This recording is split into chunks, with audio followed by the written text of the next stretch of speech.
Welcome back, everyone. We are celebrating Global Love Day here today on May 1st, and we are doing a very first time live with the Love Foundation Board of Directors. And our second guest today in the series is our beloved Katy West. She hails from England. So we were just in Malaysia, now we're going to the other side of the globe over to England, where Katy's midway into Global Love Day, early afternoon. Welcome, Katy. It's such a joy to have you. Hello, hi everybody. Yay, happy Global Love Day. So Katy, like Smiley, has been around with the Love Foundation and with Global Love Day for many years. She was participating in a variety of ways and has, as I've often said to people, if I could clone Katy as a volunteer and have one in every country, we would be doing gangbusters, because she is the promotion queen for all things the Love Foundation, all things Global Love Day. And even though she does all that for us, she also has her own group of one, which of course is near and dear. Well, we have not just a working relationship. Katy and I have not only a friendship that goes on for well on a decade and beyond, we also have a mutual wackadoodle insight on life, which, as Smiley said, kind of weird, and in her explanation, now I'm coming up to Katy and we're talking about wackadoodle.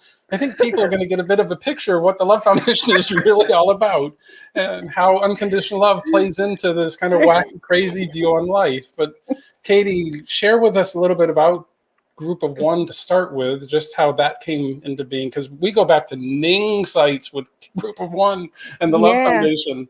Well, that's when I when I first came across yourself, as opposed to the Love Foundation. It was you first I came across via YouTube. But yeah, the Group of One, it was created. There was a few of us that came up with the idea to actually create a platform, a free platform, to offer sort of resources from various different sort of teachers out there,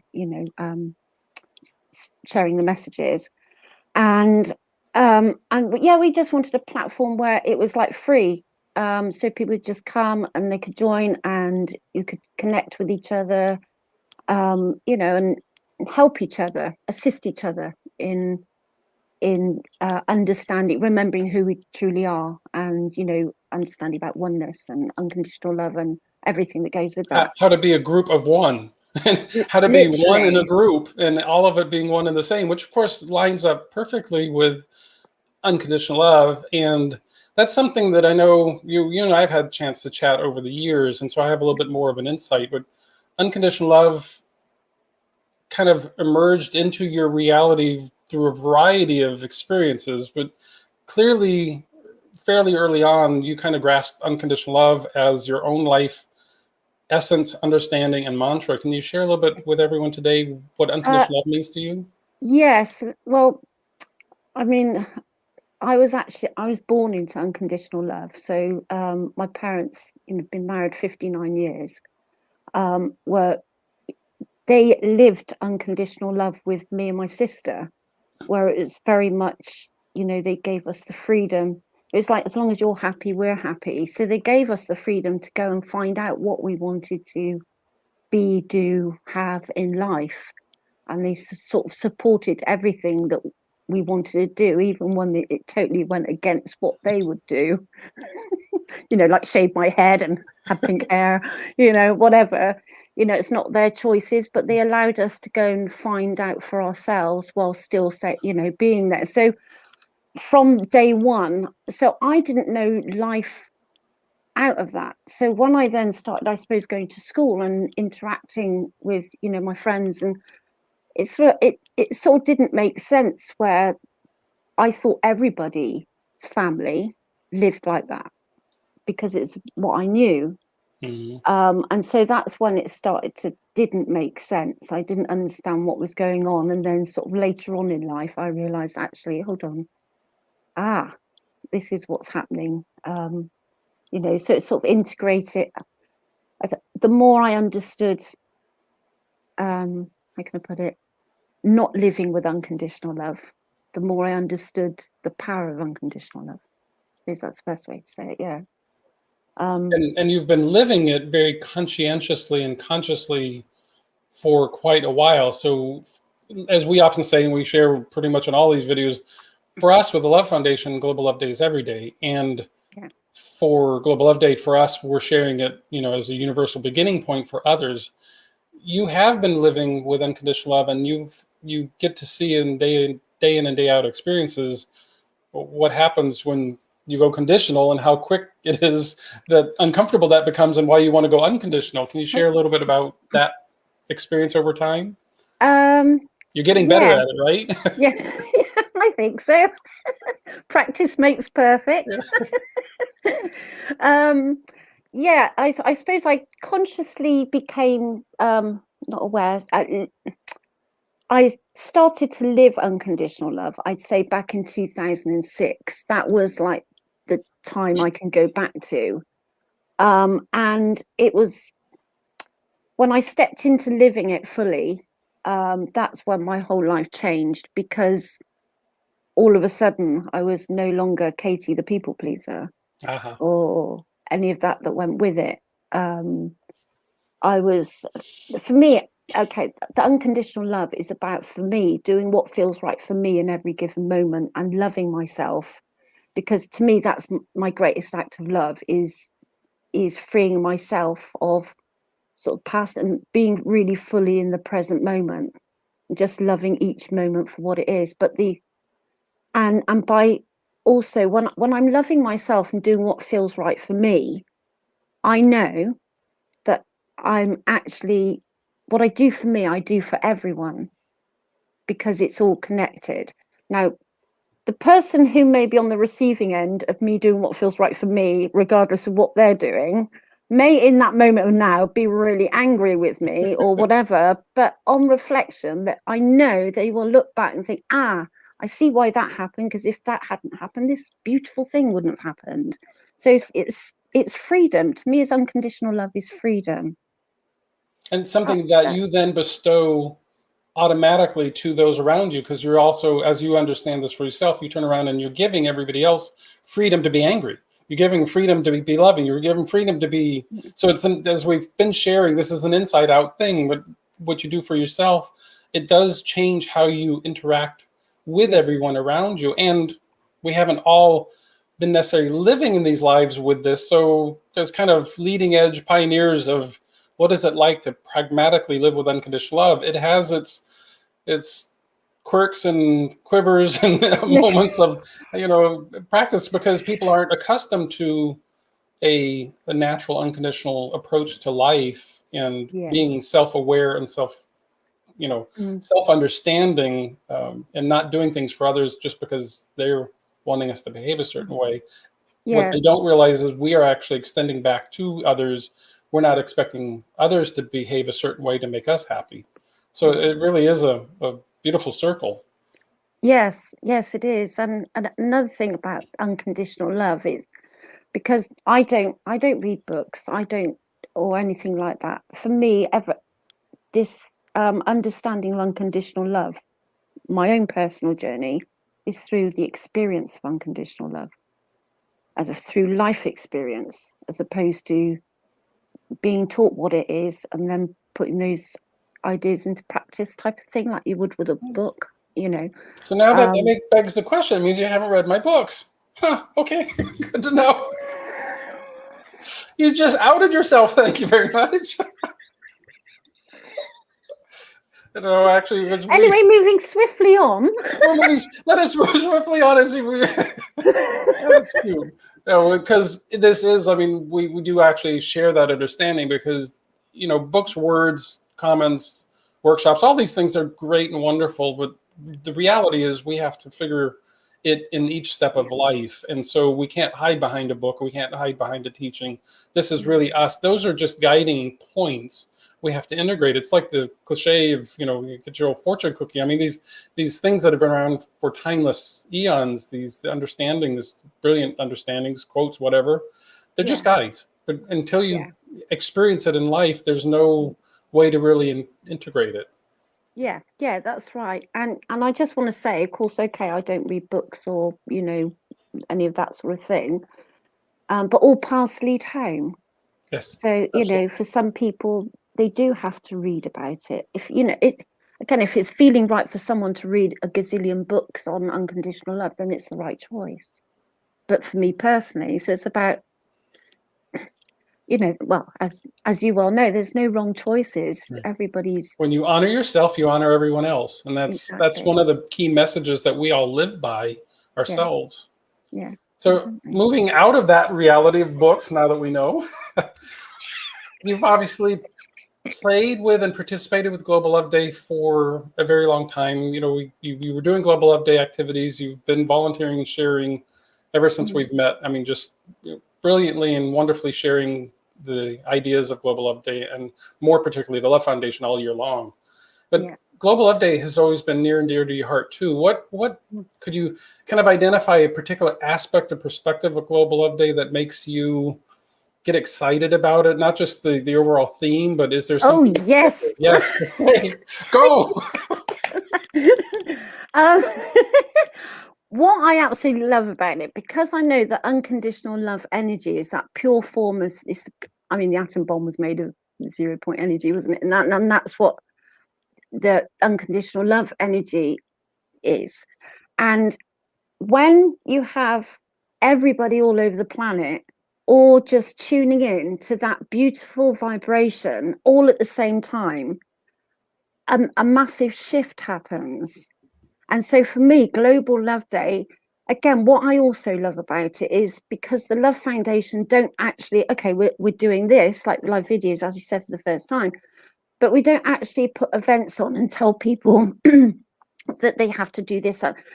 I love the fact, again, it's freedom. It's giving people freedom to come up with their own ideas all together on one day, posting hashtag Global Love Day, just seeing it all out there, knowing that it's creating a massive shift across our planet right now. The more people out there, even, you know, as we say on the website, even it's 10 minutes, half an hour, whole day, even a minute, you know, just to sort of go within and, you know, and all of it's just like the whole day. It's just beautiful, isn't it? Well, I guess in that kind of almost, let's say, prepaves the next question of, and that probably also answers, what is it that you love about the Love Foundation? Because you were originally a connection, a friend, a volunteer extraordinaire, and then you actually became our UK coordinator. You have now become a board member more recently. So you're basically in the United Kingdom as a board member, and now you actually have a team that you're pulling together for the entire UK. But related to the Love Foundation, what is it then about the Love Foundation for the rest of the year that's not Global Love Day that has been so intriguing and drawing you in to participate and share so willingly? Because I am the Love Foundation, Harold. Yes, yes, you are. And you actually, that point is something that over all the 21 years of the Love Foundation, the greatest compliment we get is when people refer to the Love Foundation as theirs, as if they created it, it is theirs. They feel at home, they call it family. We don't have membership, we don't do, and we're nonprofit, but we do all things in this big global soup of potential. And that is probably the one thing you're pointing out is the one thing that we love the most is people say, oh, this is mine. This is mine and ours, because this is the one thing that finally makes sense to me where other things don't. Yeah, that's really interesting you should bring that up, because for over the years with the group of one, people have very often said to me, but it's your group. I said, no, it isn't. It's all up. We are all one. So what's mine with regards to group of one, what's mine is yours. I've got on there, if there's anything here, share. You don't have to ask, just share it, post whatever you want. It, you know, it's all about that. And that's the same, you know, like with the Love Foundation, I create my own reality. You know, if we want to go down the rabbit hole here, Harold, you know. We usually do, you and I. So the Love Foundation actually is my creation because you and I were one. You made me do it. You willed me into doing it. I go, Harold. And I get the joy of putting it all together, and you get the joy of just enjoying it. I see how you are. I just sit back, chill out in my armchair, and let you do the work. Well, you bring up another good point, because one of the things and why we're showcasing the board of the Love Foundation, and why the board, is because the individuals that participate on the board, like myself, I've always felt like I'm just a custodian of the Love Foundation vision and mission. I'm a fierce protector of that vision and mission, and yet at the same time, I'm just a custodian. And the board members that have come together over the years, they all feel identically this way. They all feel like this is what has meaning to them. It's a reflection of how they live life, but they also feel like they're custodians of the vision. And we're not here to proselytize anything or share anything or soapbox anything, no one idea. We're simply here reminding everyone we're one big happy family, which is the essence of Global Love Day, celebrating our humanity. Absolutely. Yeah. One big happy family. And, you know, the more family members that, you know, come on board and share and, you know, share love. I mean, the bigger the family. I mean, Yes, the whole exactly. world, the whole world is my family. It's just most of them haven't met me yet. Well, and thankfully, you know, we all come together, family, usually food involved. If we all come together, that would be one big feast. Oh, massive picnic. Yes, exactly. So, as Smiley has obviously concluded her Global Love Day in Malaysia, and you're midway in it, so we often ask, you know, how are we celebrating Global Love Day? Well, we've also, and Smiley brought it up, and we know this, we are, at this Love Foundation, we're here celebrating Love Day every day. But in particular, you know, how do you approach a day like today, and how do you feel celebration on the actual day of Global Love Day? What do you mean? How do I celebrate? Yeah, how do you celebrate? Do you just introspective, contemplative? Do you hug? Well, we can't necessarily always hug people, but you know, are you out and about sharing it with people, or are you just kind of quiet, still with it? Well, the thing is, as you said, I love every day, and okay, I can only really go on what I do every day because it's sort of the same. But the only difference, really, today is that I have my it's on this side, isn't it? My Global Love Day T-shirt. Well, my hoodie, which I'm going to put on, but I got really hot in it. But I've been out in it this morning, and so everybody I've seen, I sort of put, because that bit's on the back, so I put the hood up and I turn around and I go on, "Happy Global Love Day!" like that. As only Katy can. Yeah, thankfully everyone knows I'm a bit nuts anyway. Yeah. So they just laugh, say "Happy Global Love Day" back, and then yeah. But anyways, but yeah, I suppose I always wake up in the morning anyway, being grateful for being alive. Being grateful, you know, I always say good morning, morning. You know, and I play, the first thing I listen to is a gratitude affirmations, and just, you know, just to be grateful for everything that I have in my life. And the next thing you do is you send me a WhatsApp message. Yeah. And then you get out of bed. Yeah. Yeah, exactly. No, it's so, yeah, on global, like, you know, I mean, what am I going to do this afternoon? I am going to, yes, this is how I'm going to spend Global Love Day. Those people that know me go, oh yeah, no, it's nothing unusual really, but this is how I'm going to spend it. I've got the afternoon chilled off, you know, I've got the afternoon off, and I'm going to sit and watch Christmas movies. Because that's what I'm doing. You know, I'm going to get a big tub of ice cream, you know, loads of chocolate, hot chocolate, you know, and just live Christmas this afternoon. I'm so glad I asked. That is such a wonderful way to conclude this opportunity to share with you, because only Katy could come up with that, and only I would actually understand and think, oh man, that's a good idea. I might want to try that myself. Well, it's been an absolute pleasure to share. Thank you for coming out today and playing with us, and giving a little bit of insight and perspective, and being another glowing example of Global Love Day every day. It's a pleasure to walk this journey with you and have fun along the way. It certainly is, Harold. Lots of laughter, lots of innuendos, lots of insights and understandings. But yes, it's been a great delight. Please enjoy the remainder of your day. Eat that whole tub of ice cream, and then And you, Harold, you yes, enjoy your. What are you doing for the rest of the day? Global Love Day. How do you celebrate it? this actually, Oh, because this is new for us today. So I'm Oh having yeah, a of course, blast yeah. actually talking to the board members, and of course for us, we're constantly connecting with everybody Yeah, that's interacting through all the social sites. So that's my fun, is actually yeah, seeing how people respond to Global Love Day. So yeah. Actually, saying that, I will be on social media, sort of, interacting with, people and just, connecting heart to heart. that's what we're all about. Exactly. Thank you, love you, toodles, and I'm sure we'll be talking soon. Love you Bye. too.